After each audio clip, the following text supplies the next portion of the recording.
The movie is starting. Whoop, whoop. Hey, everybody. Welcome back to another episode of The Movie is Starting. I'm one of your hosts, Jeremiah. I'm your other host, Chris. And today we are joined once again by... Hi, my name's Brian. I'm back. Killbots took over audio from a previous episode of Shopping Mall. But I come out a winner because I get to hang out once again with the wonderful The Movie is Starting. It's always a pleasure. I hope I have an eternity to know their flesh. Well, thank you for slumming it. Wow, he went there. Gonna be a lot of that. If your whole premise is walking around looking dope and saying catchphrases, we're gonna work a few in. But I'm getting a bit ahead of myself because I am excited about tonight's movie. Well, tell us. It's so exciting that Jesus wept. Yeah. Tell everybody what movie you chose for us. Well, tonight, or whatever time of day you listen to this through the magic of podcasting, come with us on a journey Would into... you say that we have a lot of sites to show you? It's audio, so we have audio to play for you here on the third installment of Hellraiser. Hellraiser what? Hellraiser ... or colon. Not 2, we're going right to 3 when it really starts to go off the rails.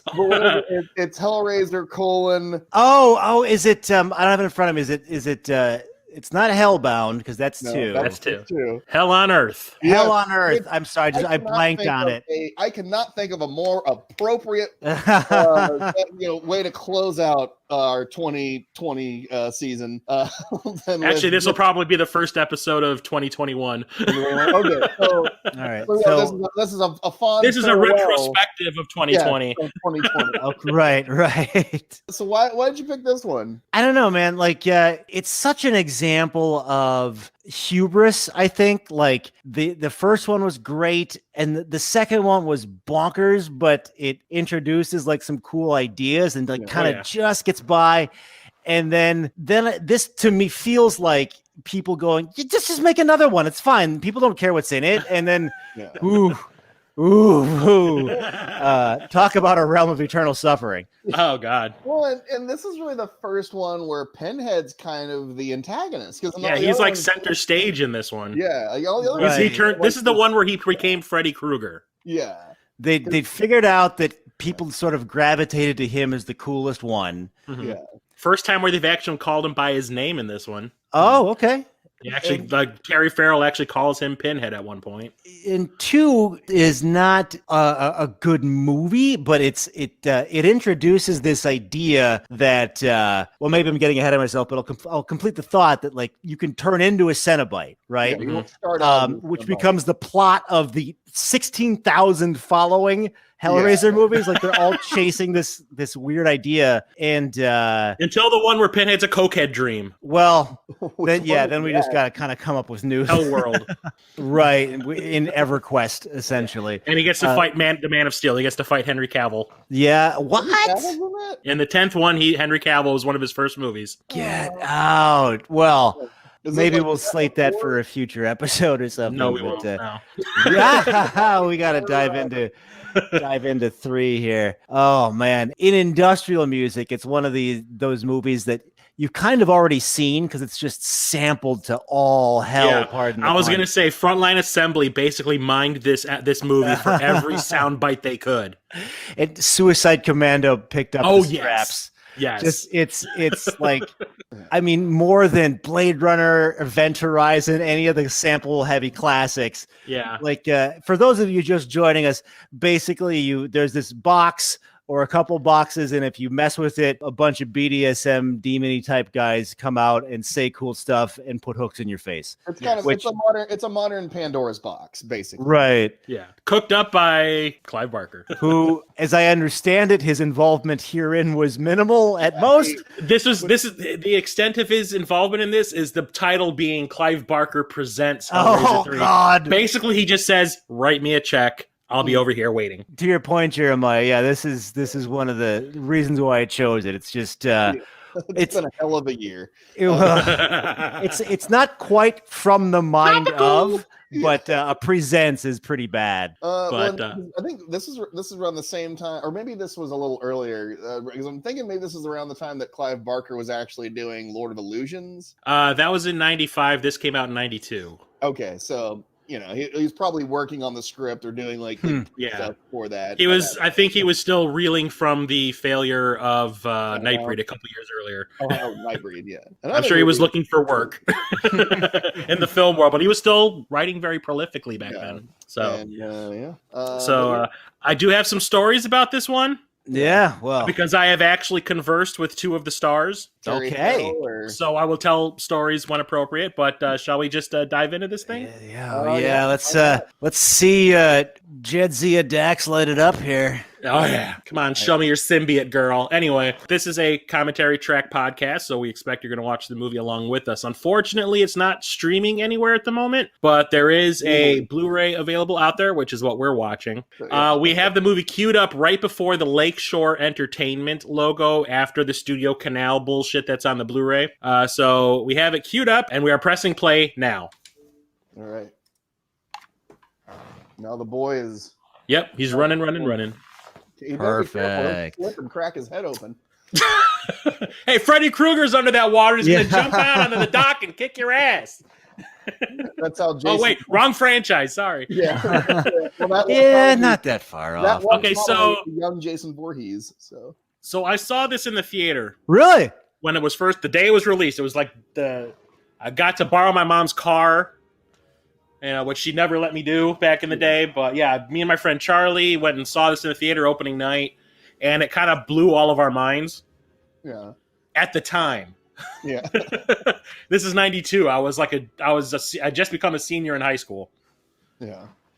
So this was kind of an awesome theater going experience because everyone in that theater was losing their shit all the time. And it was awesome. And then I went and saw it again the following week with my little brother because I had to be his little R-rated chaperone because he's like 5 years younger than me. Mm-hmm. And people did not lose their shit in that screening.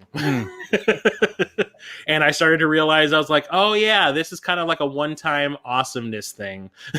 You were in the window. You solved the box of the I was just window. I think I was just completely stoked to be watching a Hellraiser movie in the theater.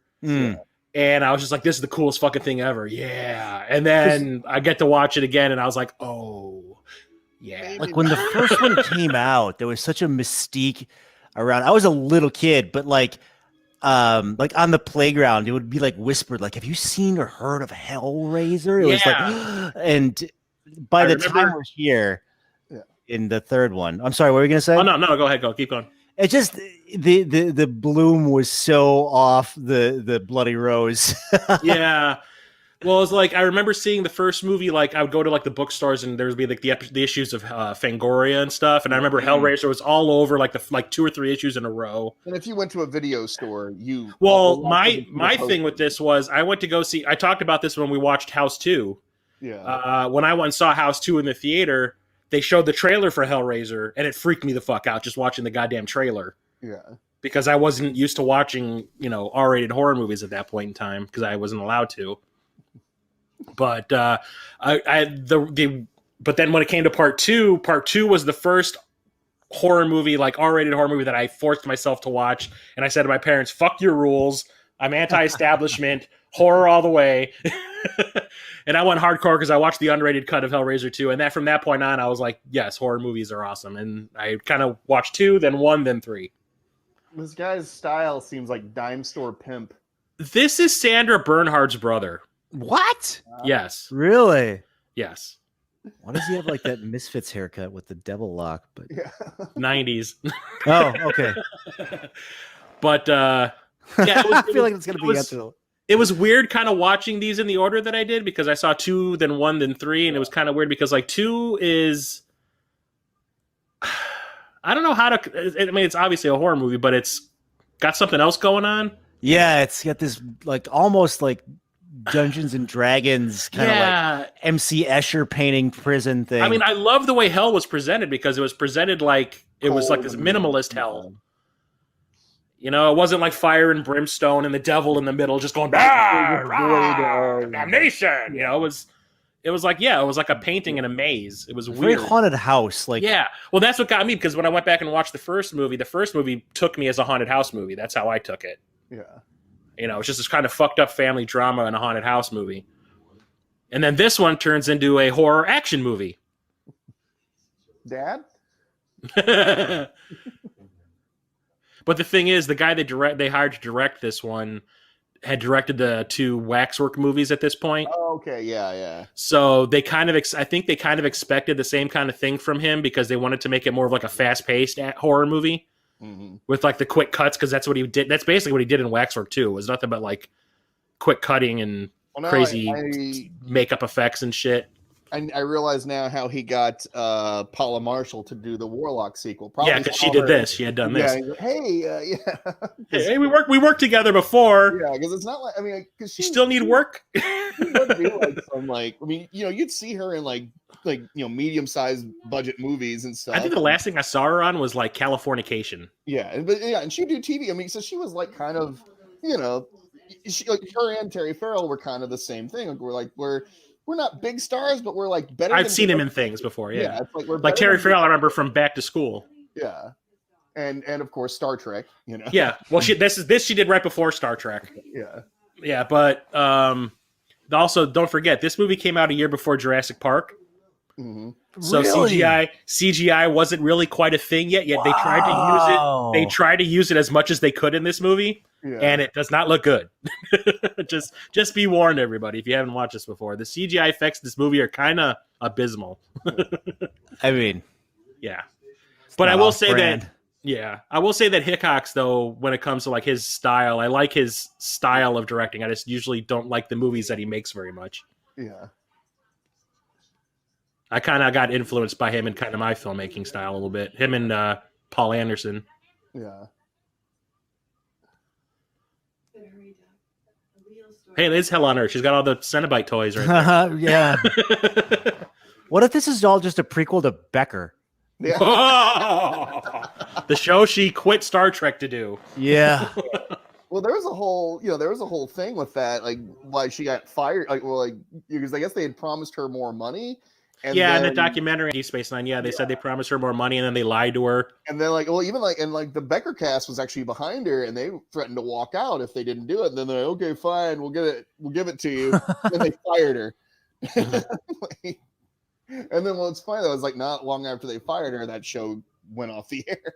Becker, yeah. Because I guess because the chemistry, I guess, between her and Ted Danson was actually really good. And then I never actually did watch it. I was actually kind of pissed at her for quitting Star Trek. You showed her. Yeah, I know, right? And now she's like married to, I think, Leonard Nimoy's son or something. Yeah, like she's that. married to Adam Nimoy. Yes, she did. She met him on set. She met him at a Star Trek convention when they were both there, and they hit it off, and now she is married to Adam Nimoy. That's crazy. It's awesome. I'm glad to see that she actually still embraces it. That's pretty great. So she's kind of connected even more than ever now. Oh, okay. So this is Anthony Hickox's thing right here, is this Michael Bay type of editing and stuff. Yeah. Oh, I always say that Michael Bay took some cues from this guy. And that's wild because you see a Le Marchand configuration victim, like kind of quote unquote in real life. Yeah. But well, you like I said, you brought it up before that we tried to watch Chopping Mall for this season. It didn't work out very well. Yeah. But we're swapping out one exploding head for another. Oh, yeah, good call. And this one is a pretty awesome exploding head because we get to see it 3 times. Hellraiser 3 head exploding shots. Oh, yeah. I'm out of here. 90s goth. Yeah! Dig the CGI lightning, bro. Is he getting off or is he dying? No, this is plastic surgery. It's just probably a little bit of both. Since it's a Hellraiser movie. Like here maybe goes. Getting a bunch of hooks. Whoa! Explode. Was there a grenade in his head? Why? Because it wasn't like the one from Hellraiser 1 when the guy's head got pulled apart. I and, mean, it like splashed everywhere. But this one just, yeah. The explosion at the end of Jaws 4 was more established. When she opened the door, his fucking head was still there. His head was there? No. Oh. They're so freaked out, but like maybe getting a bunch of hooks in your face was some scary ass shit in the 80s, but I feel like that's your basic bartender these days. Well, here's what makes me laugh though, like going back and watching it again, she watched some guy's head explode. Everyone in that room saw that guy's head explode. Why aren't they talking to the cops? Yeah. They're just kind of like, oh, okay, it's New York. Well, it was probably just some medical condition he had. Yeah, I guess. Having C4 in your mouth. Oh, that's bad taste. I'm just, yeah. Oh. Like 90s sexism right here. Yeah. 90s sexism. Oh, that haircut. Better than Ezra. He looks like Denny from The Room. Oh, hi. Oh, hi, Denny. So I met Terry Farrell at a Star Trek convention. Okay. Yeah. And someone in the crowd, she was speaking up on stage and all that, and someone in the crowd asked her, like everyone was asking her obvious Star Trek questions. My friend Brian that came with us, not this Brian, a different Brian, asked her about working with Rodney Dangerfield and Back to School, and she just kind of went like, eh. But someone in the crowd asked her, oh, like, what was it like working on Hellraiser 3? And she's like, yeah, I was in that. Next question. So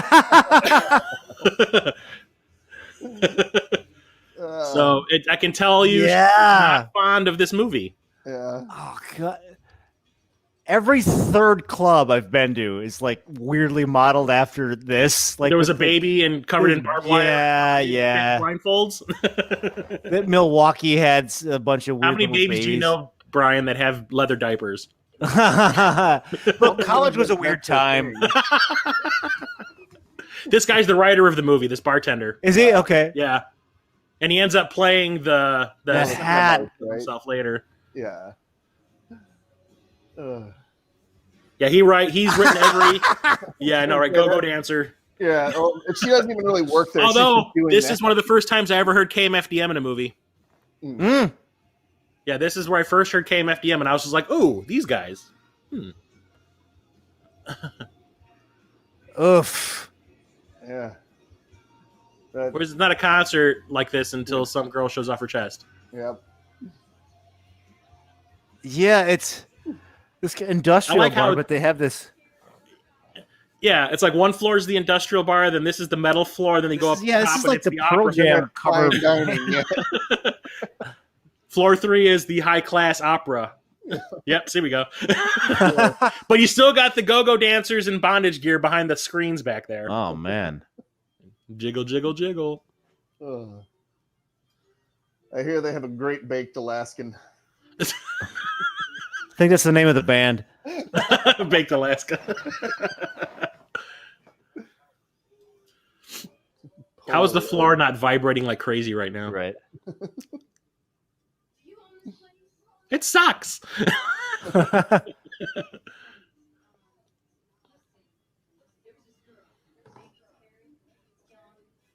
Yeah, you. Yeah, she was when I met her, when I got her autograph, I met her. She was nice and all that, but she was kind of like had that attitude of I don't want to be here. Yeah. So my brother always had the habit of asking whenever I went to maybe like 6 or 7 Star Trek conventions back in the day, and my brother would always ask like a really stupid question to see how they'd react because he was kind of a shithead. So he asked her, "What's it like having an action figure of yourself?" Yeah. And she just went, "It's okay." And he was like, "Nice talking to you," and walked away. And then Platoon out of nowhere. Yeah, she's having a non-flashback. Whoa. It's random acts of music video. Now hold up, man. Oh, it's just Kung Lao. From Ministry. Oh, man. Oh, is that a Ministry sample? Okay. Yeah, that's from Platoon. Now hold up, man. God. pretty well. He's not doing it Old right. school He's supposed to get on his knees and then put his hands in the air like Willem Dafoe. Yeah. This was filmed in Canada. I usually, I mean, they don't have many oak trees in Vietnam. Yeah, right. You can easily swap out those two. Oh, this is so Canadian. Oh my god. Wow. They didn't even try. Oh yeah, that is not a Vietnamese vista right there. No. My grandpa lives there. Like, yeah, that's that. There's some cabin. There's some like log cabin off screen. Like Smokey Bear's hanging out there and shit.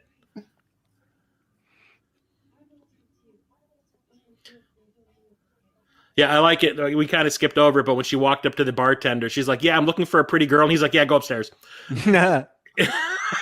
Like there aren't any other pretty girls in this place. They're on the third floor. Yeah, he's really throw some shade at like his posse there.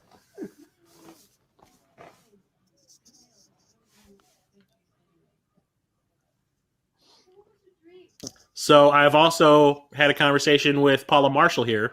Yeah. Not face to face, but over the phone. Really? Yeah. So for about 6 months in, I think it was 94, I worked at JCPenney catalog as I would take like the orders from the catalogs online or over the phone. And she called and I got her call. Wow. And when I brought up her file and it said Paula Marshall, I kind of went, because I'd seen this movie probably like 10 times at that point. I'm like, oh, this wouldn't happen to be the same Paula Marshall that was in Hellraiser 3, would it? And she's like, you saw that? And I was like, yeah, I saw in the theater twice. And she's like, oh my God. No, I'm like, oh, okay. You were the guy. Yeah. It completely took her off. I don't think she realized that someone would actually recognize her name of all things. So she was kind of like, yeah, I need to place an order. And I'm like, oh yeah, I do. I am getting paid to do that. So let me do that before I fanboy out on you. And that's how I found out she had a kid. Yeah. I was like, damn it. I thought I had a chance. Yes. Doesn't mean she's married. So. You still don't have those hot pants from Hellraiser 3. Dude. Yeah. Are you really goth-tastic? I think she would have even been more shocked if you said, "Is this the Paula Marshall from Warlock 2?" I don't think it'd come out at that point. Probably had at that point. Yeah, that was it was like the following year. Yeah. When the same guy directed that. Yeah, yep. She probably wouldn't have appreciated that. Yeah. I'm gonna call Dillard's now.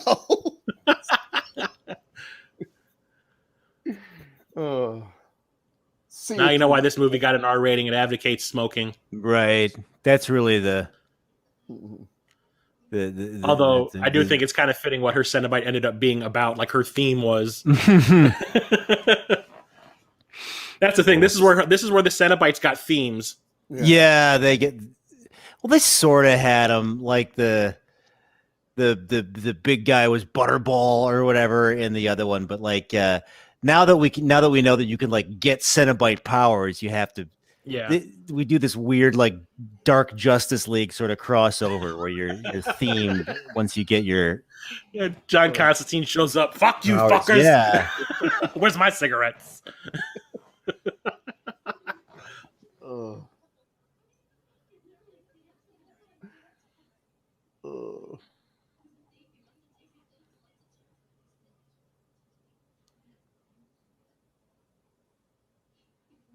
Why is she giving the cameraman the bird?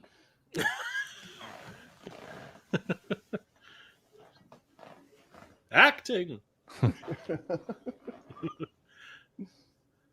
I always love the really stupid use of the Hellraiser music at this particular moment in time in this movie. Right here. Da, da, da. Okay, cut it off. She just like has it. Typical woman. It took her forever to find something in her purse. Yeah. Right? Oh man. I want this guy's life. Like he just hangs out in an opera 2-floor club and spends millions of dollars on art that he buys from homeless people. Like that's sketchy.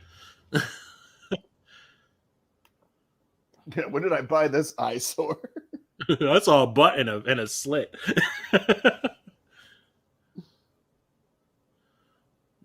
Aliens. Boobs. Yeah. It's pretty cool. Like the Pillar of Souls there looked pretty bad in 1 and 2, like in retrospect. Like when the face talks at the end of 2. Yeah, that was a reshoot. Ah. I guess the whole idea with the second one was they were trying to make it so that Julia would be the main villain for the movies. Mm. And they had shot an ending and it didn't work, and they went back and she didn't want to do it anymore. The actress didn't want to do it anymore, so they had to come up with something. That makes a lot of sense. Yeah. It does feel really I guess when they... Oh! Yeah. My heart is invested. Oh, Only Anthony Hickox can make an action scene about a guy getting bit by a rat.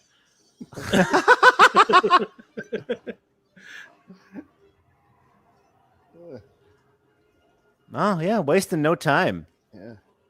Pinhead's a vampire. Oh God. Because reverse footage is awesome. Yeah, because that's normal. And just stands there like, okay, yeah. Yeah, it's the Joker. Oh. It's just synthwave Pinhead. That is not the first thing I would say if I saw that happen. I'd be like, I'm getting the fuck out of here. Well, that's how you know he's like he's crazy. But Also, Jadzia. I was gonna say nobody's this bad at cooking. I don't care who you are. The Goth Handbook to Cooking. Right. It's like, burn everything. It must be black. Totally metal.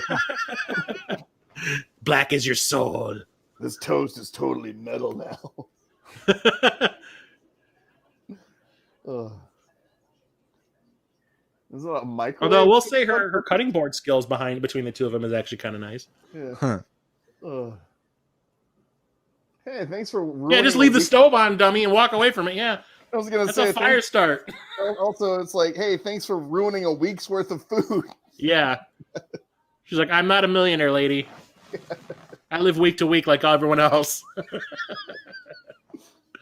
I like how she's got that stairway up to her bedroom up there. Yeah, that's kind of neat. Spiral staircase. Yeah. It's a loft apartment. Okay, I'm sorry, but this looks like a morning after shot.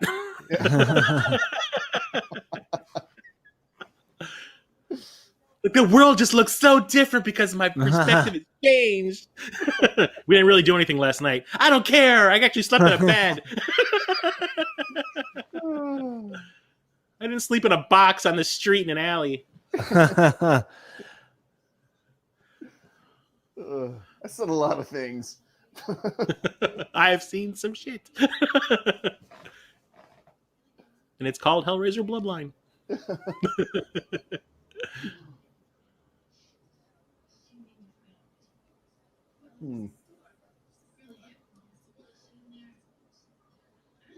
I will admit, Tara Farrell's not the greatest actress at this particular point in time, but like toward the end of Deep Space Nine, she got pretty good. Yeah. No, she was great. Yeah. What was that movie she made with Don the Dragon Wilson? Wow. It was like something with like, there was like a death touch type thing. And I remember, oh God, what was that Asian actor who had like the one word name with an M? Mako? Yeah, Mako was in it. Oh, wow. And yeah. I don't think I saw that one. I think I just remember it because I think she actually gets nude in it too. That was another thing when I was a little kid. What is the name of this Who's movie? This guy? What is the name of that movie? Let's see. Let me find it here. Terry Farrell. For some reason, my screen is locked. There we go. Terry Farrell. Movie with Don the Dragon Wilson. Let's see. Where was it? It would have been. Let's see here. Oh, Red Sun Rising is the name of it. Yeah, is that the name of a Tom Clancy novel? Oh, and of course, Michael Irons. Oh God, the nicest guy who plays nothing but assholes. Yeah. Who blows people's heads up in movies and then says, "I didn't do that." It's still my favorite scene in Scares. The moment after he blows the dude's head up, he just goes, "I didn't do that." Like, This is every scary kid art room in high school. Like, whoa, all these drawings of like dead people. Who drew boobies?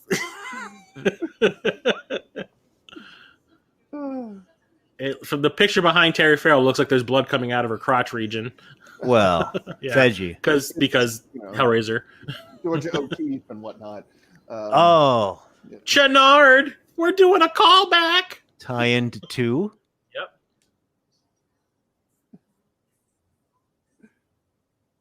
It's the box. Tee. That's it. That's the whole. Yep.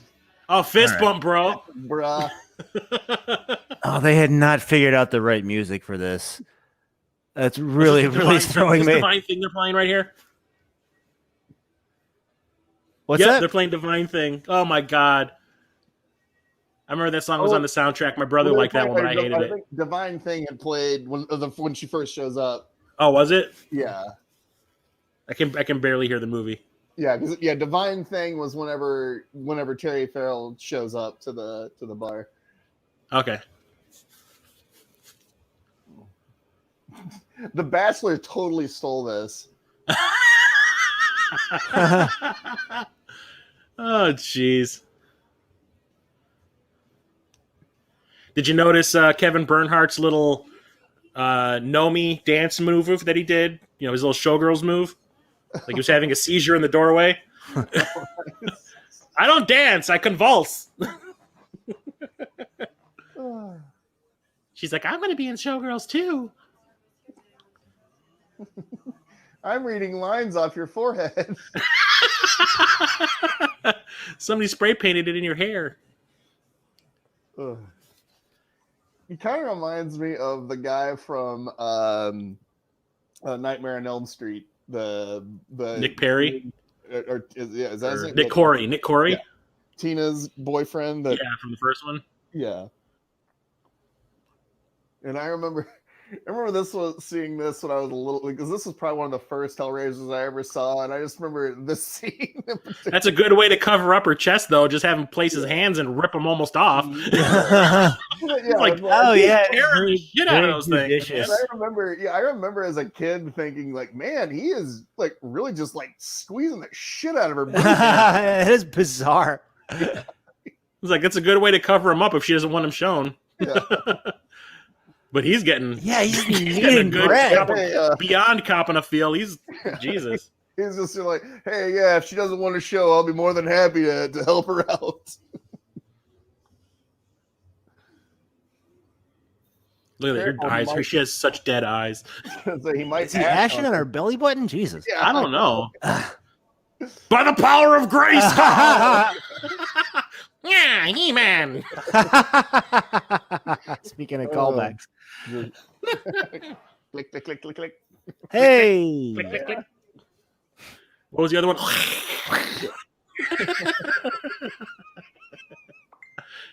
Every time Kevin Bernhardt shows up. Her phone's not even plugged in. Yeah, she's not charging it or anything. Oh, wait a minute. 90s. There's nobody on the other end of that phone. That hadn't been invented yet. We don't have Star Trek tech in the 90s yet. Ugh. I've got to get my fix. It's been 3 hours. Mama needs a speedball. Wild outfit. Yeah, we were figuring it out in 92 here. It's like, I need some heroin. All the smoking makes me feel like I should be a heroin addict. I saw Train Spotting.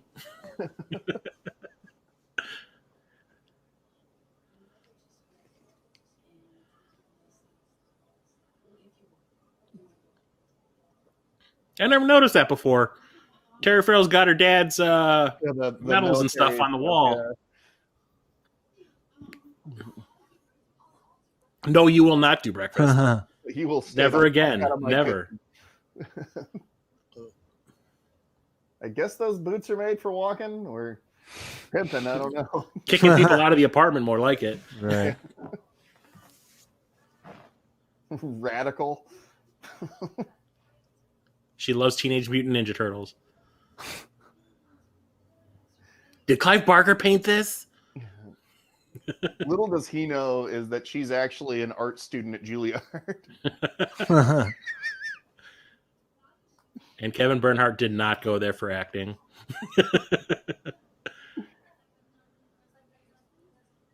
You nailed it. Yeah, well, you know what? Oh, You said zing! it. If the shoe fits.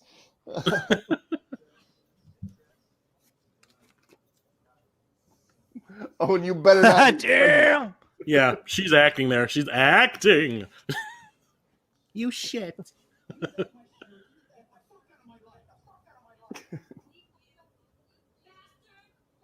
What's my line again? I'm reading it off this potted plant.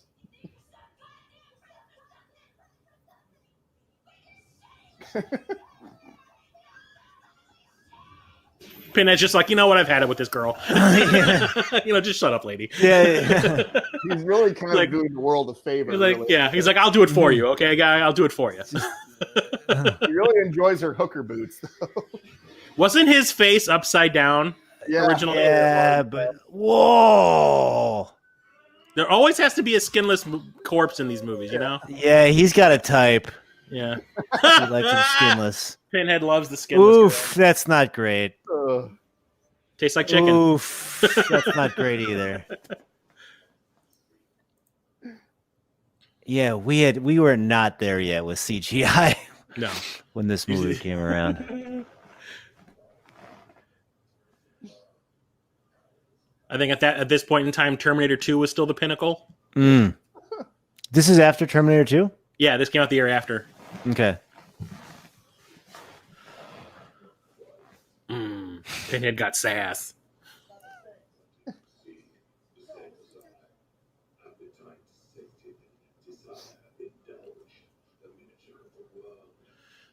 Have a thesaurus. I've come up with. I can't think of another word that sounds like indulged.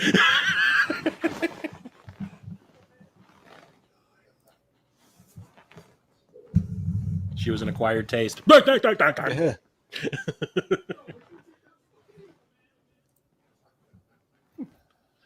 He's like, yeah, I just need my paycheck.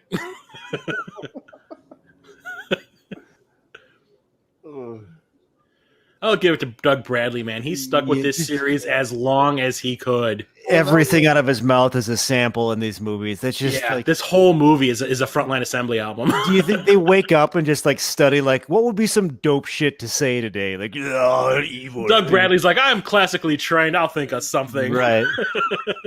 Me and Patrick Stewart are chums. Why isn't he not Sir Doug Bradley?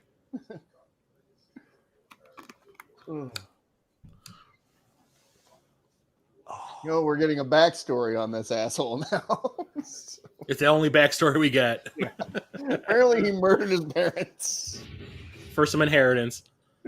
Oh, look, he's Arnold Schwarzenegger in Terminator 3. Oh, that's not good. And he says all this with a straight face. Just that face. He looks just like a prop, like on that scary episode of Punky Brewster, like when there's a talking face in the wall. But Ever see the episode of Next Generation where Loxana Troy first comes on the Enterprise and her suitcase talks? oh, that's what it is. That's what he is right now. Yeah, He is the yeah, talking like- suitcase. God damn, you nailed that one. There's gonna be a wedding, Right. No. I don't think I've ever seen the rest of that episode because You don't like want I was to. just like I can't do it. That was season 1. Forget. Don't worry about it. You didn't miss anything. Season 1's rough. Season 1 is rough. Season 3 of Hellraiser here. Oh, it's Is just rough. hitting its stride. What if the rest of the movie was like he didn't feed it any more blood and it was just his face? What that if he just like did what he's doing right now? He just walked away. like he had friends over, like, okay, say something cool. Ah! And then you got like drinking parties around it. But he's a Trump. He effectively has him in a prison right now, and he needs something specific to get out of it. You just starve him of that, and you have a talking point for your parties. Yes. Well, but, it's because this guy's like, he's basically a Donald Trump. He when he was offered power, he has to take it. So The club is still going in the morning. Okay. Yeah, hey, the party. Movie never clubs are the best. Like, nothing that giant existed ever, right? Since or what was it, Studio 54? Right. And there's big clubs, but just like these It's Goth 54. institutions. Mm.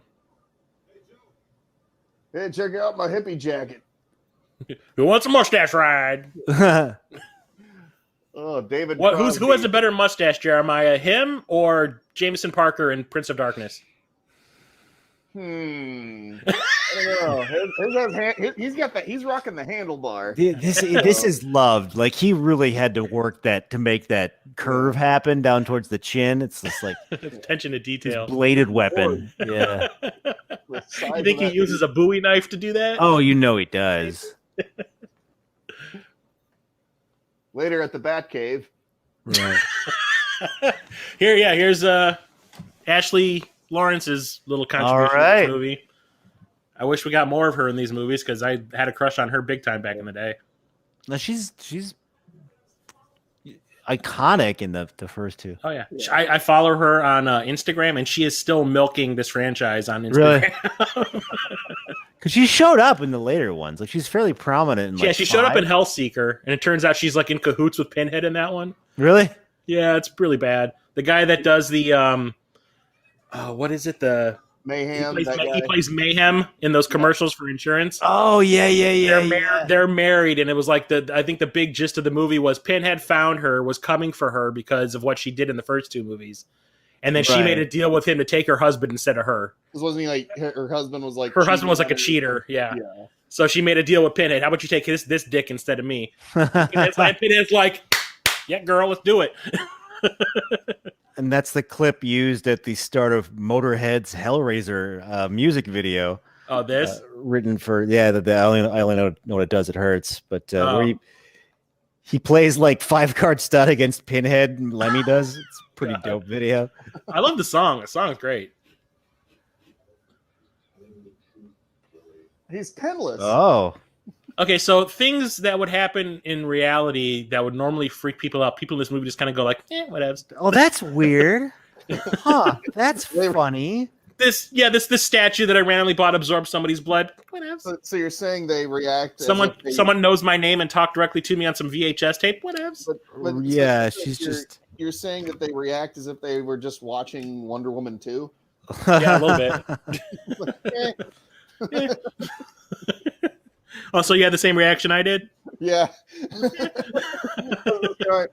wasn't bad, but it wasn't great. It could have been a hell of a lot better. It was a movie. Yeah. So I have that sitting on my entertainment center right now. Yeah. Oh, classic. So many replicas, tattoos, album covers. My ex wanted to get a tattoo of the box on like her as a tramp stamp, and then the chains with hooks on it would come around her sides and wrap around her belly button. Pretty dope.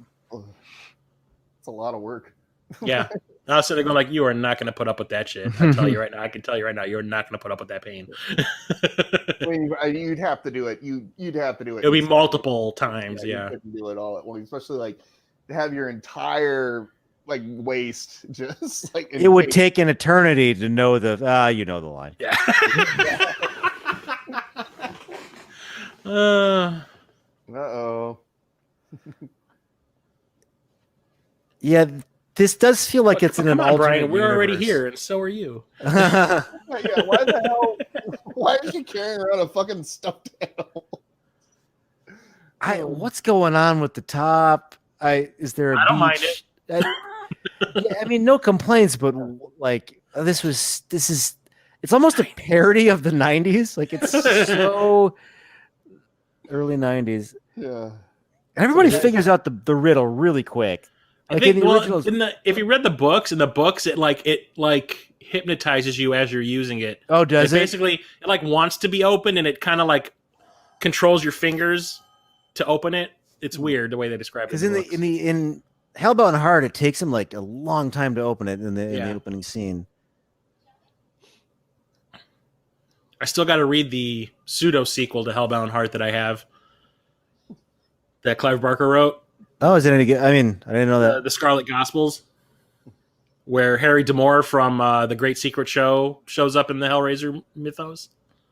And he's Cool. the Harry D'Amour. That's The guy from Lord of Illusions. Lord of Illusions, yeah. Yeah, he shows up in the Hellraiser storyline. I listened to the audiobook of Hellraiser the Toll. It's ostensibly like produced, quote unquote, by Clive Barker. It's pretty good, but the narrator can't figure out if her name is Christy or Kirsty, and he just keeps swapping back and forth. It's really annoying. Like, you had one job, dude. I just remember the one big difference in the book was the dad's name was Larry in the movie, and in the book he's Rory. Yeah.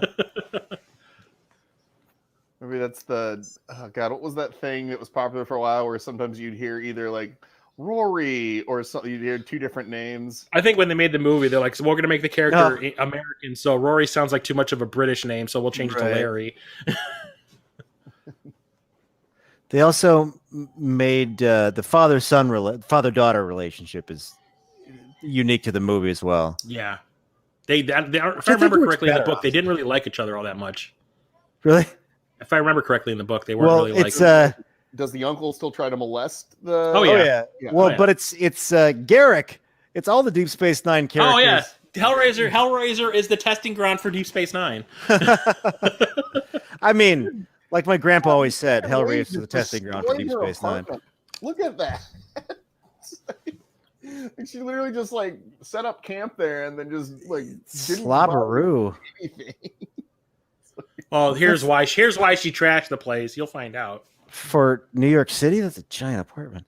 Yeah, no shit.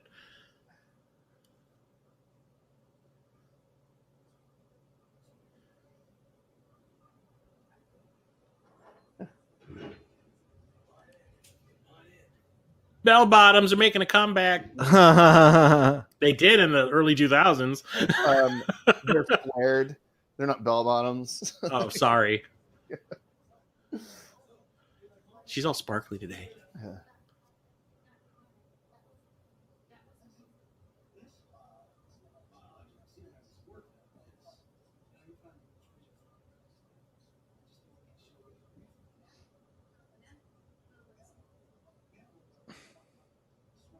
Girl he knew. Inside and out. Yep.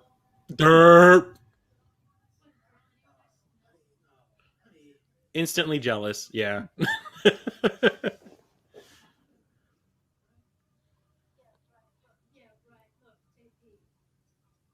Is his last name Morgan? I think in the movie it's Monroe. Oh, well, but I got your joke though. I got your joke. Yeah, that could not be. That might be not a coincidence. It's close. You can tell this guy's a freaking sex predator right now. You just by looking at him. Come on.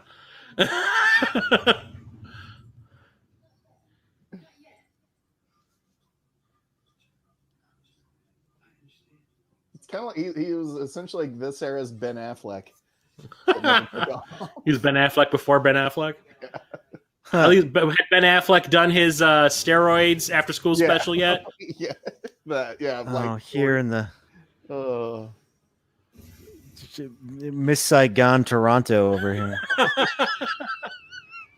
Oof, that's not a green screen. That's not a green screen at all. It's like, oh shit, we're in 1917 all of a sudden. Is Wonder Woman going to take out No Man's Land all of a sudden? We held back the Nazis in Vancouver. Yes. I think they shot all these, or they reused all this stuff in Stargate SG-1. All that shit was shot in the same forest preserve. 10 seasons of that show was shot in the same forest preserve. Oh.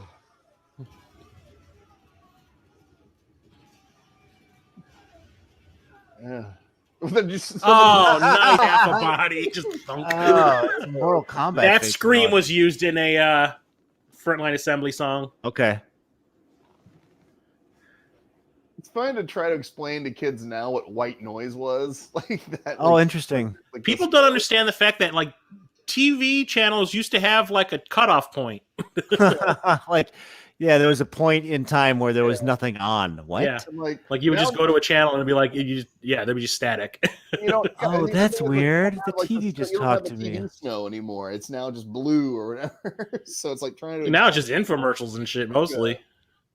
But I'm saying, even like if like the cable goes out or whatever, it's Oh, just a blue yeah. screen. It's not like Yeah, snowy, yeah. You know? What's this static you keep talking about? Yeah.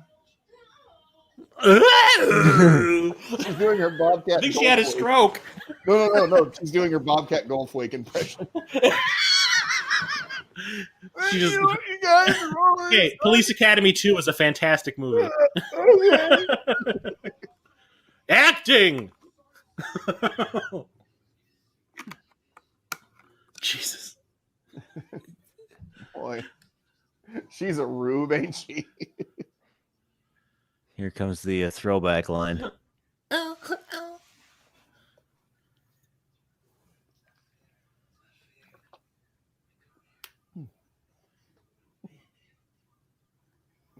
Just the fuck you talking about? Just get over here. There he is. Is that somebody wearing JP skin? I don't know because I haven't seen him in anything else. It's just he's so prominent in this movie, and he's just not in anything else. That's probably the last time you're going to see him for a while. Yeah, I mean, he's like, the fuck? wow. EAFAQ?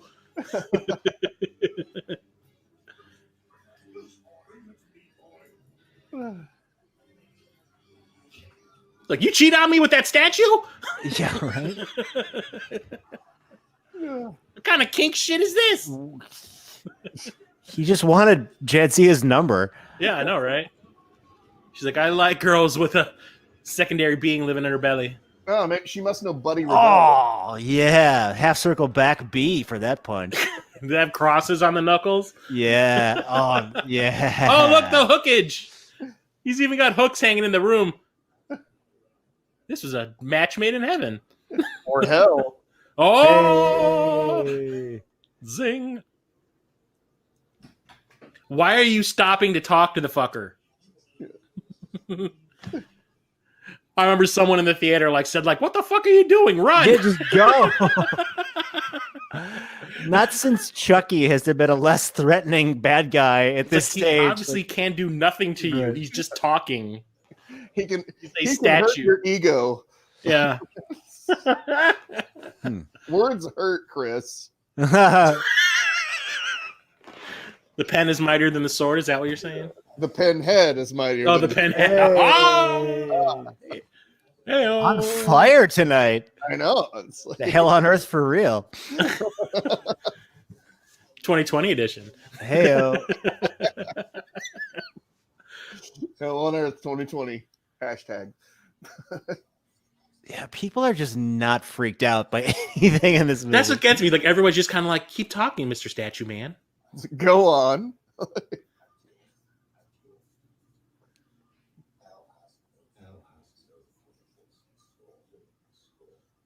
Is that Dr. Spock?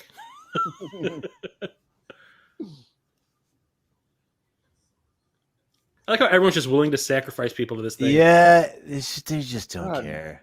The Move 90s that were a weird code, time. will you? If they kind of made it look like he's kind of not hypnotizing, but seducing them in some way, You could have, yeah, I mean, they could have as done long as something to make it something. a reason why it makes sense that they're actually stopping to listen to him. This scene seems to be taking ridiculously long. Yeah.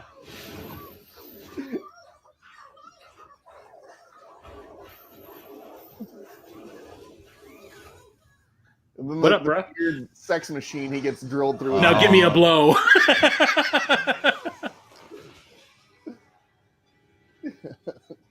Just randomly had pistons in there. Yeah, where did they come from?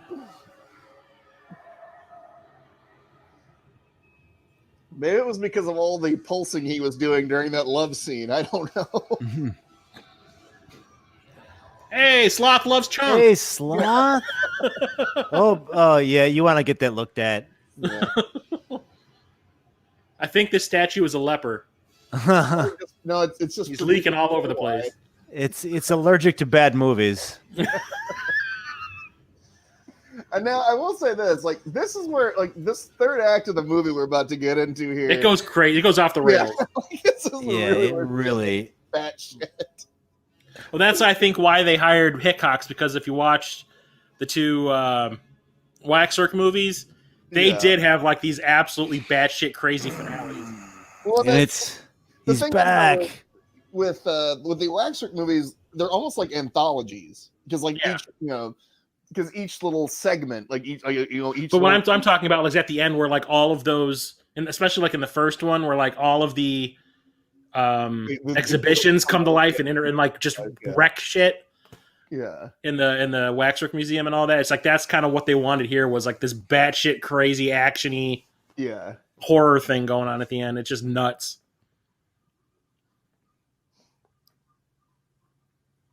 Well, I mean, I'll give them credit. Up until this point, like the movies were all had like a different tone and a different style. Yeah. But then the fourth one happened, and no. Oh yeah, the one where they're in space. Well, you always had. That movie was originally supposed to be 2.5 hours long, and then the Weinsteins were like, you know what, 88 minutes sounds better. The movie doesn't make any sense anymore, Mr. Weinstein. And your point is, Hey, are you a lady? Let me jerk off into a plant in front of you. Yeah. People are still clamoring for like the uncut version of Hellraiser 4, and they're just like, no, it's never going to happen. It had Adam Scott in it. We'll never know. Yeah, one of Adam Scott's first movies. Yeah. Who's that? From Parks and Recreation. Oh, he's in that. Yeah, it was one of his first movies. Nice.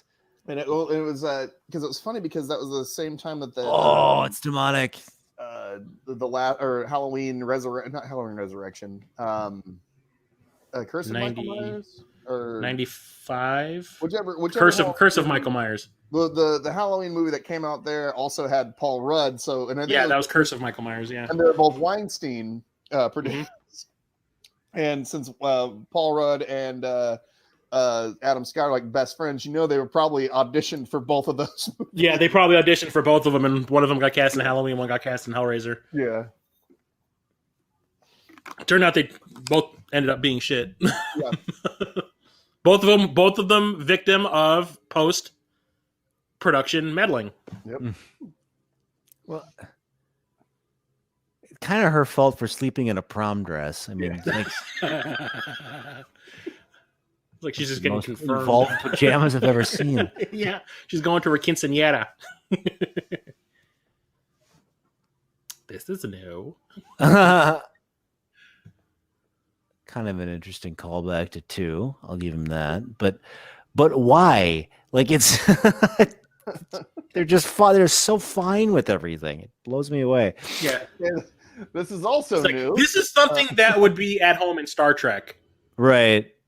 But here it's just kind of like everyone's like, whatevs. Like, She comes out. Let's do that again, guys. Why? Because the movie can't progress unless I do it. It's never-ending story. Yeah. Does this.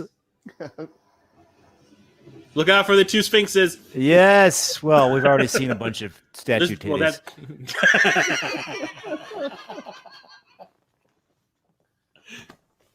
Stone breastises. Huh. That was funny. At least she admits it. He's having a seizure. He's in stasis. Oh wait, we're not watching Star Trek.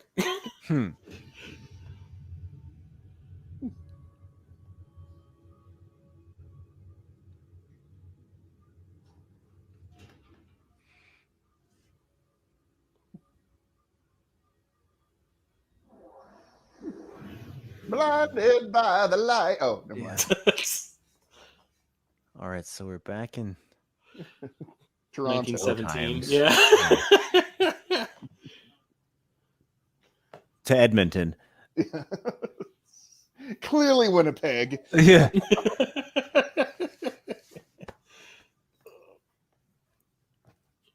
You sure this is Nova Scotia? All right. Yeah, sure, you betcha. Excuse me, Dad, gotta There's this one shot of a severed head sitting in a ditch that kind of makes me go like, ew, right there. That's pretty good. Severed head. Look kind of like Lance Hendrickson. Yeah, she Not just bad for a human. That she is working that bow on the back of that thing. Not not dressed appropriately for the situation. Well, I mean, I don't know when maternity ward pajamas ever show up in a movie like this, but just not phased. It'd be kind of funny if, like, when she wakes up from the dream of this, if there was like blood all around the bottom of her dress, and she's like, "What the fuck did that come from?" Yeah. The severed head is at the end of the bed, like in Godfather. Oh, they name him in this. Yeah.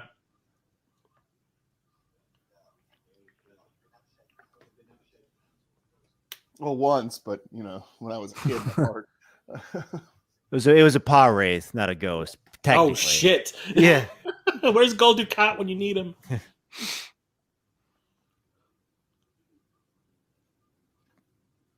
I can totally see Doug Bradley playing a Cardassian on Deep Space Nine. Yeah. What's the premise? Like his ghost is separated from his body or some. Because of what happened at the end of part 2 when he died, when now his previous Cenobite self is separate from his Cenobite self. Okay, yeah, okay. They're not really bound by hell anymore. Shadow Link, basically. Yeah, a little bit, yeah. Hey, did they credit Tony Randall for this footage?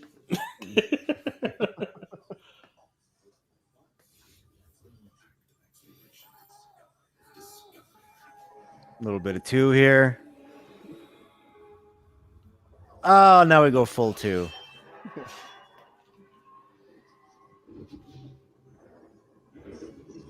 No footage like stuff. Pinhead originally female in Hellbound Heart.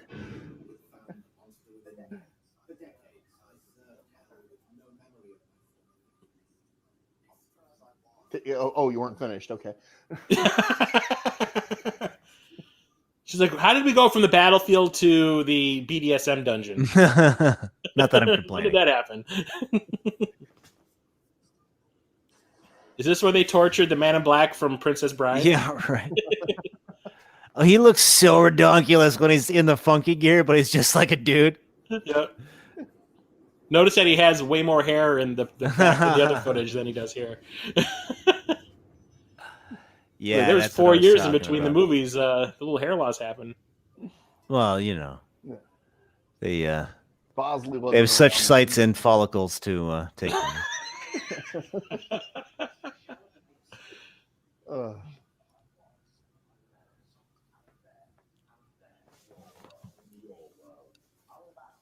This Brian. goes on a bit long. Yeah. I think.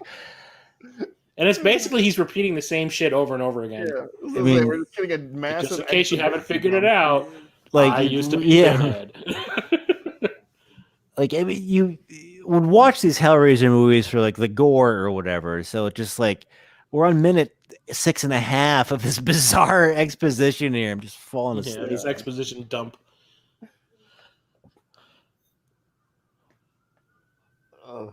Our pain will be legendary even on the movie started. We apparently do have an eternity to know your flesh because this exposition isn't. No, we have an eternity to know your backstory. Yeah, there it is. It took us. It's not so much pain; it's just weight. We have an eternity to know your backstory. Oh God. We'll tear your attention span apart. Yeah, we'll tear your patience apart. There you go. Oh God! And he's still talking. Okay, finally. Oh, Pearl Jams for the win! Save us! Come on, Save Temple of us, the Dog, Pearl bruh. Same go-go dancers. Band. It says the band. Armored Saint. Oof. Is that a real thing? They named their band after a PlayStation 1 game. Oh shit! So, were those the T-Birds from Greece? I was gonna say there was a lot of greasers in there. What's Roy Orbison doing in this movie? Looking for a pretty woman. Hey yo. It's just like American Ninja. We blend into the shadows. Oh, look. This is the fatality from Mortal Kombat. Yeah. Thanos in the house. shit, it's New York. It's The a one terror guy. attack. Oh, shit, why me? Wow, he was wrong place, wrong time. Yeah. I like how these people are like, oh, what? They even stopped picking up the guy that was falling. He stopped having to pick up. He's like, huh? No, you're headlining. The opening band's still on. Don't worry about it. Here, am I afraid I'm going to see some ID? Okay. Honestly, would people really be that freaked out by seeing that guy in that club? You know, hey, that was the gentleman thing to do. He blocked it from her. Yeah. So. Here's CGI. Oh, God. Oh. He didn't even give her a rose. Why did he kill Denise Richards? Because Denise Richards. I was going to say, why not? Christmas Jones only comes twice a year. Oh, no, bro. Oh, boy, here we go. He's like, the fuck? Now it would just be an iPod. Yeah, imagine if you were the CD Cenobite. You're like, they were cool once. Yeah, very, very appropriate for the 90s, not so much now. Oh, no, Danny Trejo! No, I'm pretty sure that was Oates. I wonder if there's like a Laserdisc Cenobite. Yeah. I want a VHS Cenobite. A Zoom Cenobite. Yeah. Oh, yeah, there's a Zoom Cenobite. Why have to be the Betamax one? Well, the Betamax Cenobite is basically Videodrome. So. Oh, Carrie. Oh, man, just wait till they get up to the upscale part. Plug it up! Plug it up! No. It's The Shining. Oh. Like, once again, that shot seemed to go on way too long. It's like, too long. We get it. We bottled his blood. You're going to see it. Okay, the audio of this guy on the TV is the opening of a Frontline Assembly song. Yeah. Dun, dun, dun, dun, dun, dun, dun, Is it, Liquid Separation? Yeah. Good call. I love that song.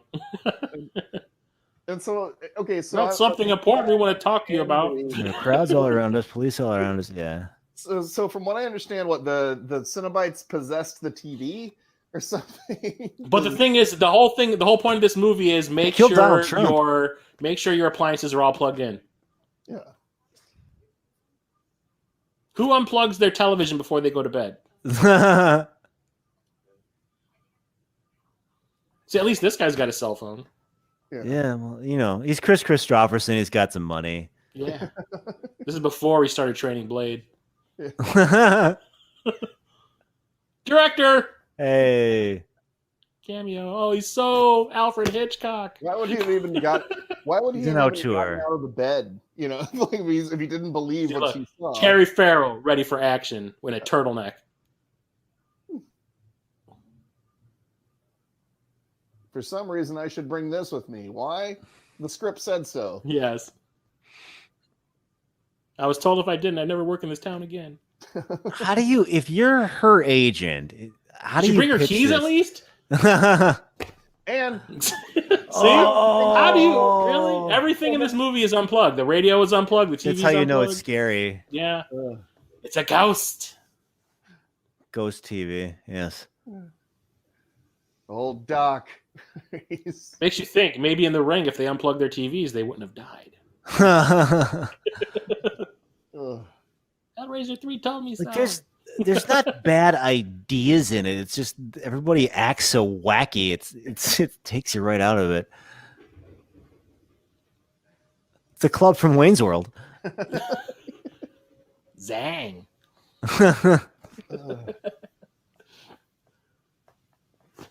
Maybe the shitty Beatles are playing. I mean the Beatles. That was shitty Pearl Jam. It's different. Armored Saint. That's my Pearl Jam cover band. Loving tribute to Pearl Jam. Yes. Can't find a better movie. Oh yes, we can very easily. Hey, I'm going hungry. That was Temple of the Dog. Yeah, this is the worst door guy ever. It is a good point, though. Like, it would take you a while to figure out what was prop and what was actually a gored person in this club.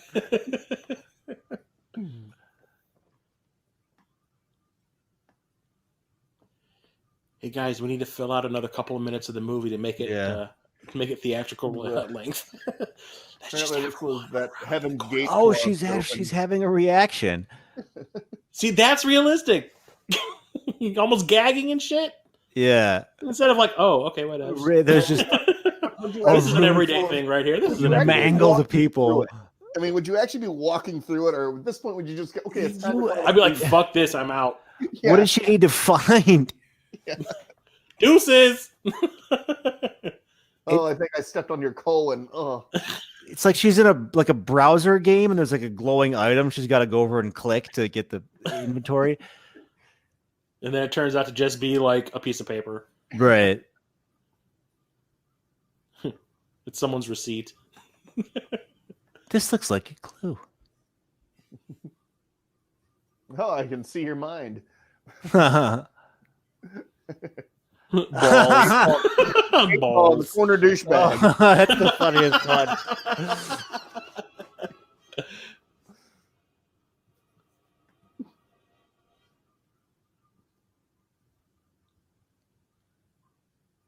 Yet she's still there. Yeah, yeah. It's a great place to hang out, from what I understand. Hey. You know these are like all his cousins. The ground. Come on, it's the ground. Actually, this makes me... I wonder if he did this as a reference to that scene in Soylent Green when all the poor people are sleeping in the apartment, like in the hallways of the apartment. Could be. Yeah, the whole thing's just an homage to Soylent Green. Yeah. And the moral of the story is CDs are a deadly weapon. Huh. Yeah. Well, your Ace of Base CD can kill you. Right. This is the second movie where you ever see a CD used as a weapon. This and I Come in Peace. I Come in Peace, yeah. Yeah. So. And you can catch them with a speaker. Yep. And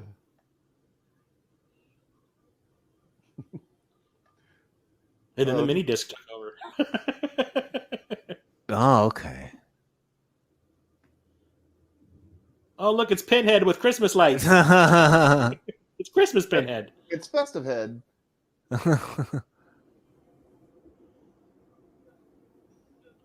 You did this to me. Oh, okay. That was her. Cordelia, where's my cake? Yeah.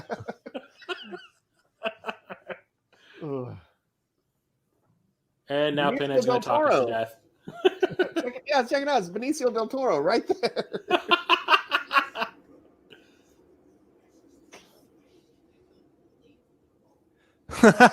Well, acting. Now, this is why she said, yeah, I was in that. That was a movie I was in. Yeah, I was in that. Does he rehearse this line and then like come out? Like, this is gonna be awesome. It doesn't sound as awesome when he doesn't have that like electronic warble in his voice. You know, when he makes it sound all bassy and shit. When it's just him talking, it just kind of sounds kind of silly.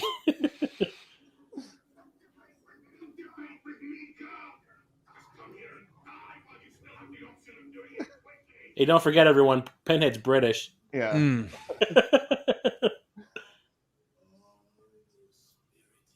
Away. I like this. Oh!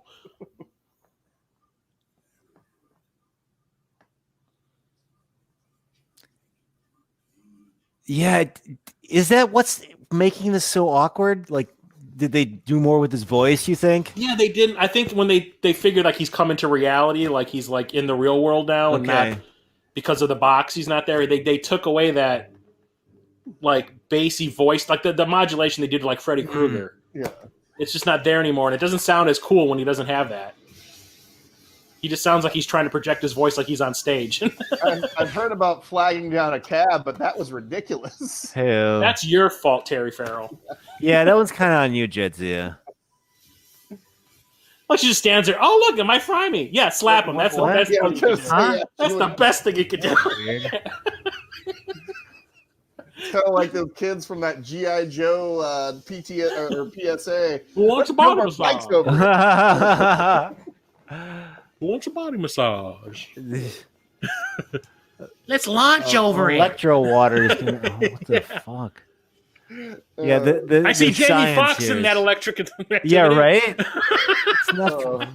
Oh man, he's got an alliance with the Pinhead went turtles. fishing and he caught a Terry Farrell. Yeah. Right.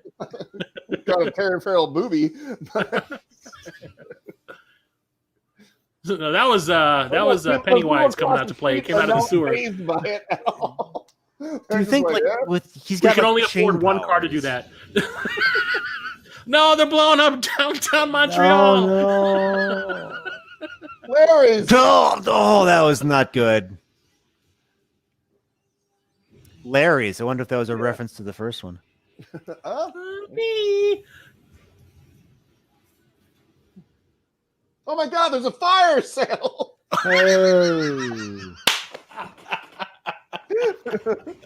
Oh God, She's It's fine. right there. not quite New York fashions. Oh man, my ass looks great. She's got a Yeah. stalker. Now the crazy goes up a notch. Yeah, Oh, It's time for your this is where Cenobites started to become not cool. yeah. But I have to say it. It's When they time start for your talking big smack and break on shit. TV. Yeah, and it's when they. Yeah. the thing is they're not creative. They just like they put shit in their heads. It's not. Yeah, it's just like a theme. Like I'm the CD one, I'm the camera one, but I'm the like- smoking one. Yeah, This guy looks like he belongs in a metal band. yeah, he didn't make the Armored Saint audition. Welcome to Prime. Is he part of Crocus? Right, but it's like you could be. I'm coffee cup head, or I'm sock That's where they head. were going in the later sequels. I mean, I will say like that has got the Doc camera head is like the lamest Cenobite. It's so bad. It's that old. I think Hellraiser. honestly, my least favorite's the CD one because he starts like throwing them. This guy, he starts throwing them around like weapons.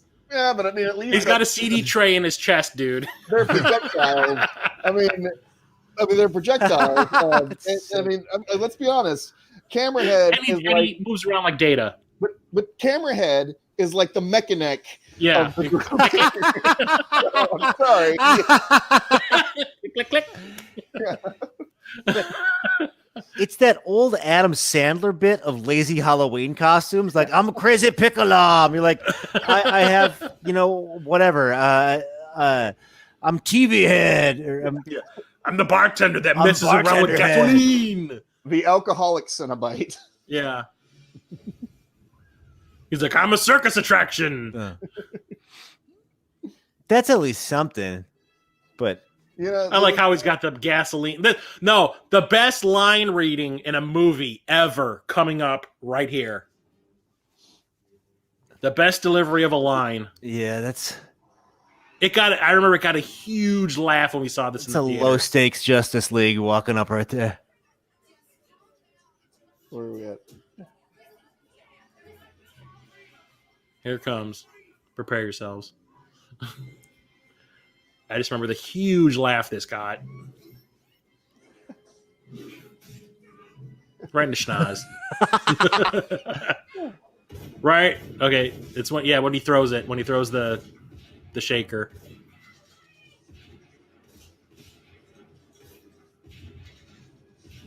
Right here.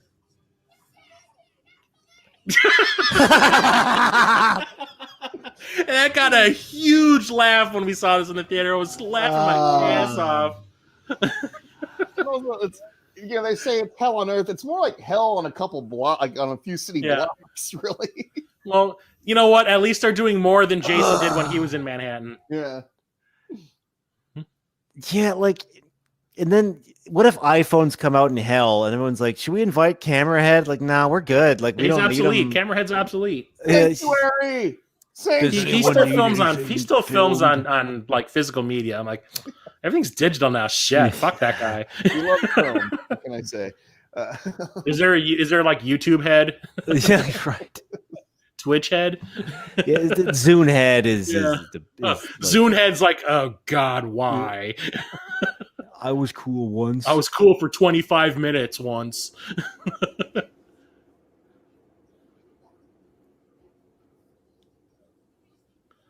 His reaction is like, yeah, why am I in this movie? I needed rent money. I'm not dubbed. This Actually, is it's more of a simile. Really. This is an awesome line, though. Yeah. I'm sure that got a big cheer in the. That was another theater. line that got a great reaction. Like people Yeah. clapped when she said that shit. Hmm.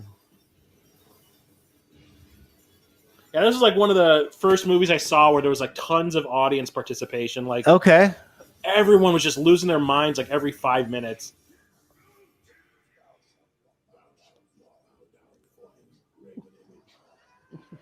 Bad CGI. Oh. That wasn't even CGI. I think it was. I don't know. Whatever that was, it sucked. Yeah, I'm pretty sure that was just like old school stop motion, or animated, kind of like what they did in Evil Dead. Mm.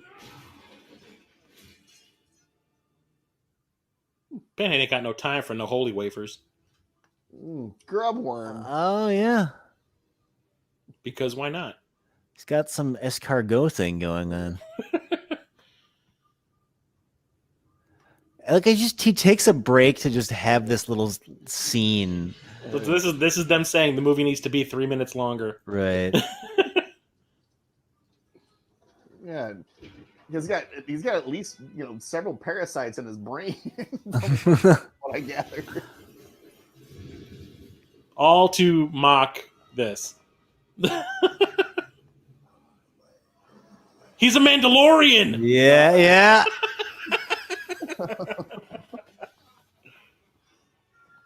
My stained glass windows. Yeah, my fiberglass altar was made out of balsa wood.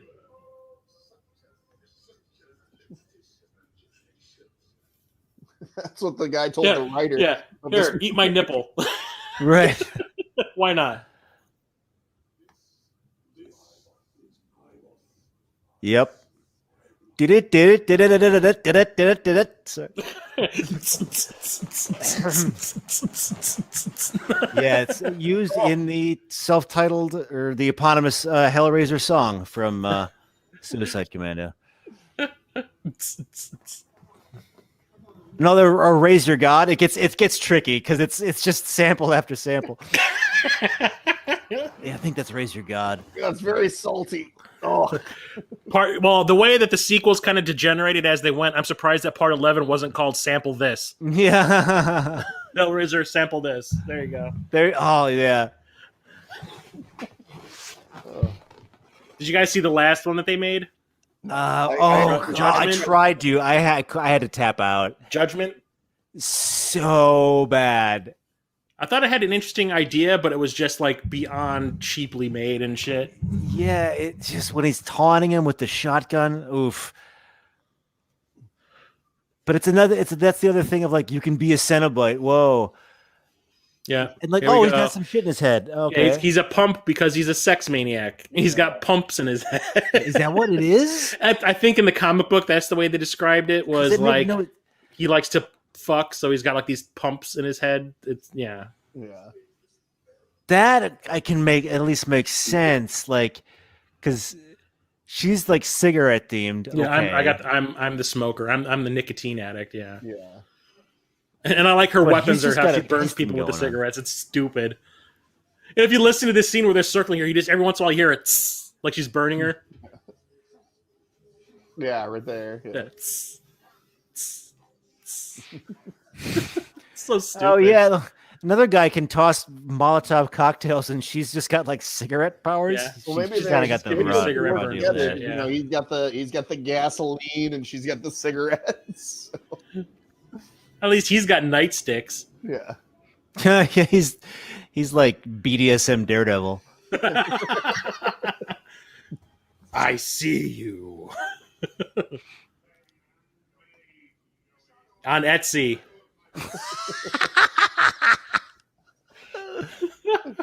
$29.99 plus shipping and handling, folks. Get your very own Cenobite. Yeah. Handmade. There we go. That was another one I think that was in not liquid separation. Yeah. The one that was used in Hideaway. Does the CD guy have to be like cleaned out every now and then? Like you got to put the fiber brush in him. Oh, so do you need to oil the what? Do you need to lube up the pumps? Yeah. He just said his name. I wonder if there's every once in a while she has to put like a lighter to her throat. Right. Oh, I fucked up. No, for once, it's not like this has nothing to do with hooks right here for some reason. It's the Allspark. When exactly what she did in the other movies would mean she's going to hell. Yeah. Oh no, the lame one's gone. Yeah. Oh no, I don't have to wear this shitty makeup anymore. Yeah. No. Throw out the trap. Don't cross the streams. Yeah. Well, and that's a wrap for cameraman. Paula Marshall, that's a wrap. Yeah. Okay, we won. Yay. City CGI, my only weakness. It looked better in the first one, like when she wins. And that was Clive end. Barker doing that by hand himself. Okay, that's makes a lot of sense. Yeah, I think if in the documentary I saw, Clive Barker said for the first movie when Kirsty was like sucking all the Cenobites back into the box, Right. all the lightning effects and everything was Clive Barker and one of his friends doing that by hand. That's what I'm talking about. Yeah, it's got that retro feel, and it looks better than just. Yeah. Oh, we got an Amiga and drew some. Someone has Blender. Right. Like Blender. I don't even know if that existed back in '92. Yeah, right. Like whatever Paint Shop Pro equivalent ran on a someone's Tandy. using MS Paint and shit. You've got to love fall in British Columbia. Yeah, I know, it's so beautiful. It reminds me of Vietnam. I was going to say, you don't have many ivy bushes. Ivy. So bad. It's so bad. Oh, God. You could have bought fake stuff to put around. Yeah, they stormed the wall at Harvard. All the ivy there. I was like, oh, look at the cabbage bushes. It's behind her, it's all dead things, and on the other side, it's all live things. That's such a metaphor. Oh, I get it. Yeah. But is all she had to do to win, like, open the box? Like, Make out with her dad? well,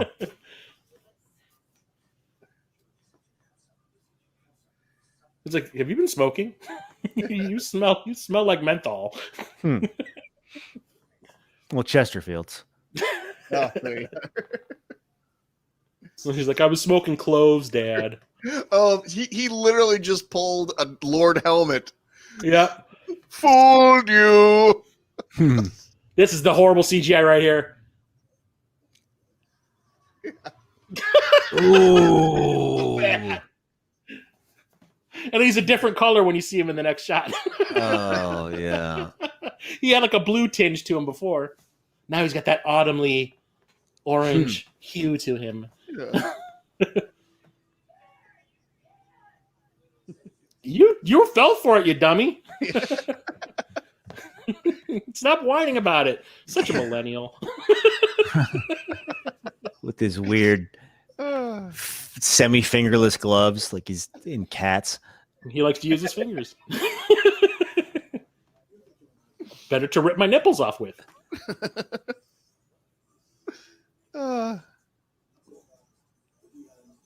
See, like right here, he needs that bassy voice thing. Yeah, with the blue sky background, it looks so whack. Oh, look, that's a fucked up navel piercing. If I oh man, you want your money back on that? That's clearly, it might be infected. Right? That's a job at best. You got to aqua for that.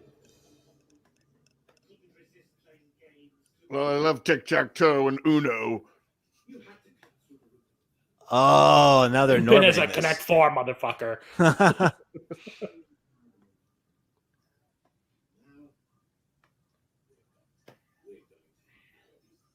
I can't believe he could say that with a straight face. You'll was get to paid act with to. yourself. You play 2 roles. It'll be dynamic. From what it sounded like at the convention, this was the reason she didn't like this movie. The shot or Yeah, this whole BDSM thing that she had to do. oh, Like she did not approve she of was it. fine with this shit up until now. Yeah, because she looks dope now. I do like that shot. She looks like Melina in Mortal Kombat There right you now. go. Just get a couple of sides and she can go whoop some ass, eat someone's face. Yeah, I mean, I will say this. I do like the shot that they have of like Pinhead in the foreground and her in the background. Yeah, that's pretty creepy. That's the lens splitter that they used in Star Trek: The Motion Picture that everyone complained about because of the blurry layer between the two things that are in the same focal length. Yeah, it's a weird vagina flower from hell. It's better than being the penis sore thing from part 2. Yeah. That was a lot. I do like the shots of this thing when it's in front of her face and it spins. It keeps on spinning. It just looks cool to me. This kind of stuff right here. Yeah. Or sorry, like that, where it's like spinning in front of her face. Yeah, see, this is what the movie should have been. Like, now they're kind of getting into the Hellraiser 2 stuff where it's this visceral, weird, you can't kind of tell what's happening. Yeah.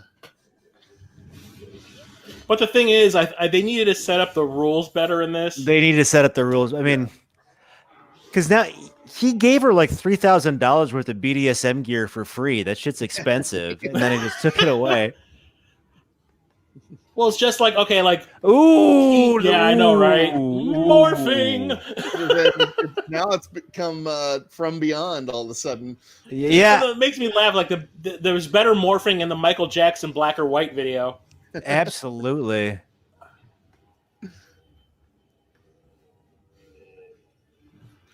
But like he should have said, I need to merge with him or something when they had their little exposition dump in the middle of the movie. Like I need to merge. It really does feel like they're making it up as they're going just along. I'm just going to do something. This was after Terminator 2. That blows my mind. But don't forget, they didn't have nearly the budget that Terminator 2 had. I want to say this was probably made on like $7 or $8 million. Oh, he's taking a dump. Oh, whoa. And I like how she knows exactly what to do here. This makes me laugh. Like he needed to tell her that she needed to do something like this earlier. Yeah. Like, oh, I knew this was going to turn into this big diamondy thing. Oh, right. The Leviathan. Like they've never talked about that thing the entire movie. Yeah. Right. Yeah. And it's like he needed to say, like, you need to stab him with the thing. That would have been a 45-minute movie. Yeah, I know, right? It ended up, on the cutting room floor. That whole scene. They've never even brought up the Leviathan configuration part of it. It's like she knew exactly what the fuck to do. Ooh! Look at that CGI! It is absolutely fantastic. Somebody found the distortion effect on Vegas. Someone was using the sliders to make things morph and totally distort and shit. Yeah. Mind blowing. Oh, look, I made a dodecahedron out of Pinhead. Oh, it's gonna look great. Damn shame about all those slaughtered people in that club, though. The look on her face, like, I can't believe it's all over. Can I have my paycheck now, please? Right.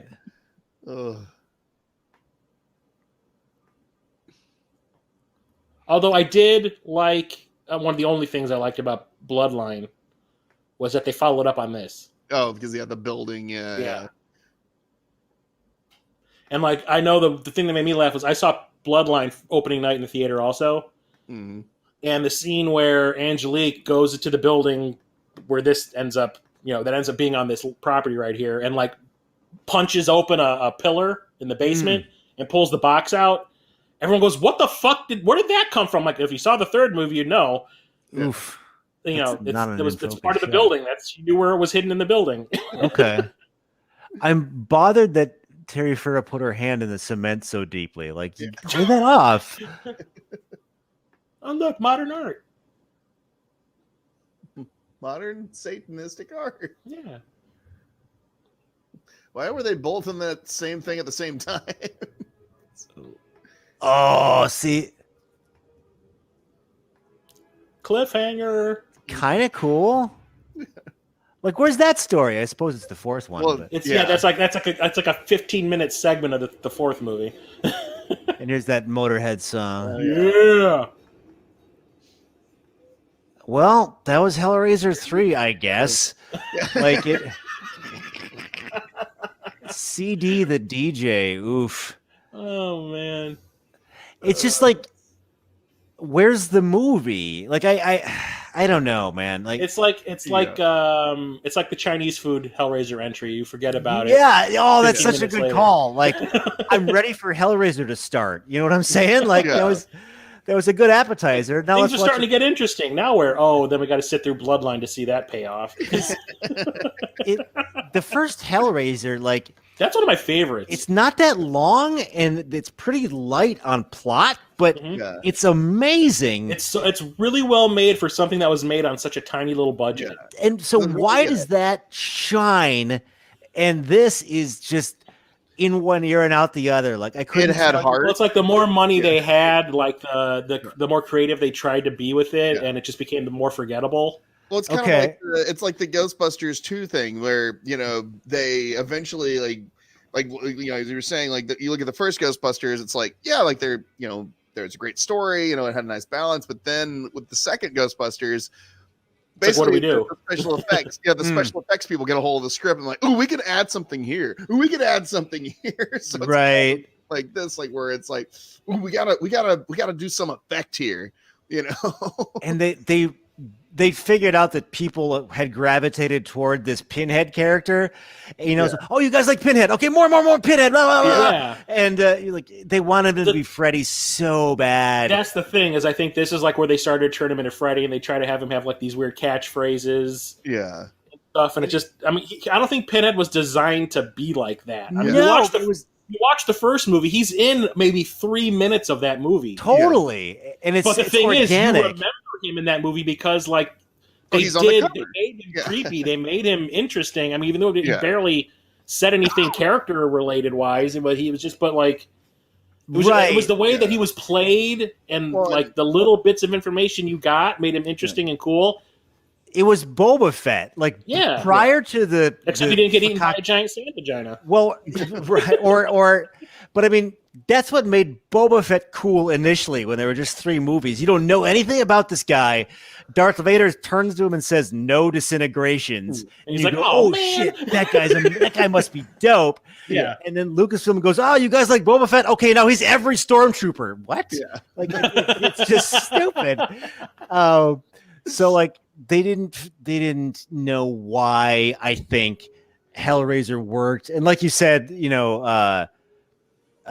Clive Barker's input in this had to be so minimal that it was non-existent essentially. Where he just got paid. He got paid for the rights, basically.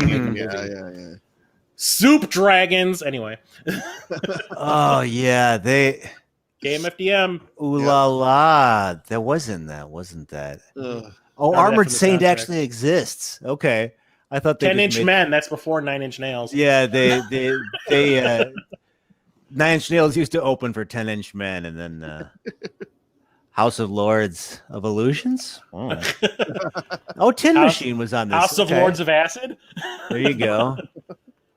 Tin Machine, where David Bowie just wanted to be a guy in a band. Hey, wasn't Triumph on the Transformers, the animated movie soundtrack? Was he? I believe Triumph is some sort of insult comic dog. Oh. But yeah, like I mean, like, but when it comes to like part 2, they tried to give the Cenobites character, right? And it was still, I thought it was still kind of cool that they did that, but here they kind of went too far with it. Well, like I said, it's that. Okay, now you can level up. Like you can just, because the Cenobites just sort of exist and walk around and say cool stuff in the first one, and then you see a dude turn into one, and you're like, oh snap, you can do that. But the thing was, like at the end of 2, you feel like bad for him.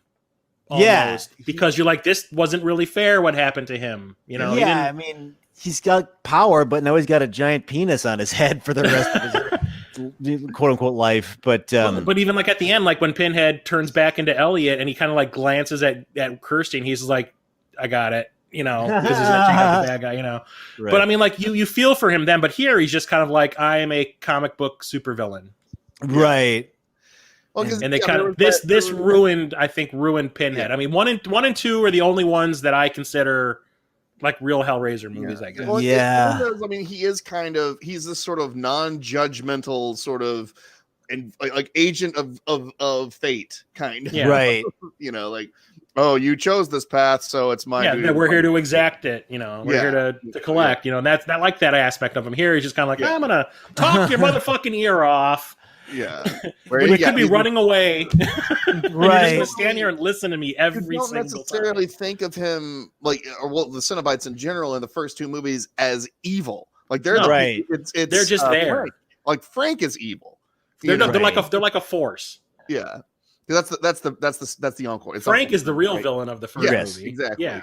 And Frank and the wife. I can't. And Julia. Yeah. Frank and Julia again is the villain in the second one. Like those are the real villains. The Cenobites really are. And that's what the plan was Julia was going to be the villain in all of these movies. But then after part 2, Pinhead really took off.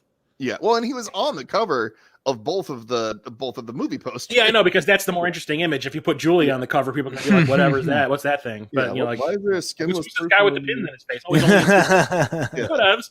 But I mean, like, the whole idea was part 2 was she was going to become like the Queen of Hell. Yeah, and she was going to be the villain in each one of the movies. But then Pinhead took off, and then the actress that played Julia was like, "I don't want to do these anymore."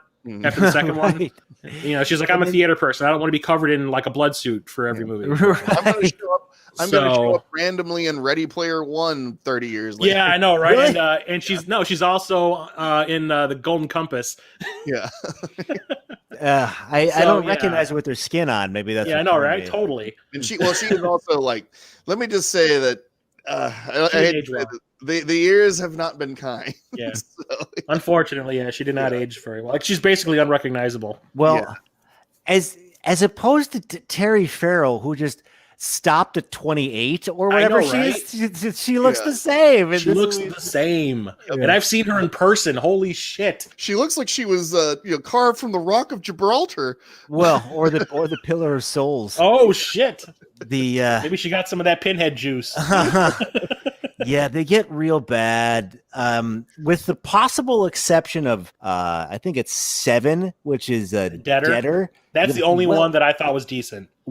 Man, God damn it! See, this is why I love coming on the movie starting, because you two guys just your combined knowledge needs to be just like the head with what's that movie, like the brain that wouldn't die. Like, we just need your brains sealed off in the Library of Congress. And anytime somebody, what was that one movie with like a monkey and a shoe in it? Oh, that'd be any of these 8 movies I just have. Ready. As kind of bad as I think 3 is, it's still kind of watchable. Yeah. You know, 4 is just a mess.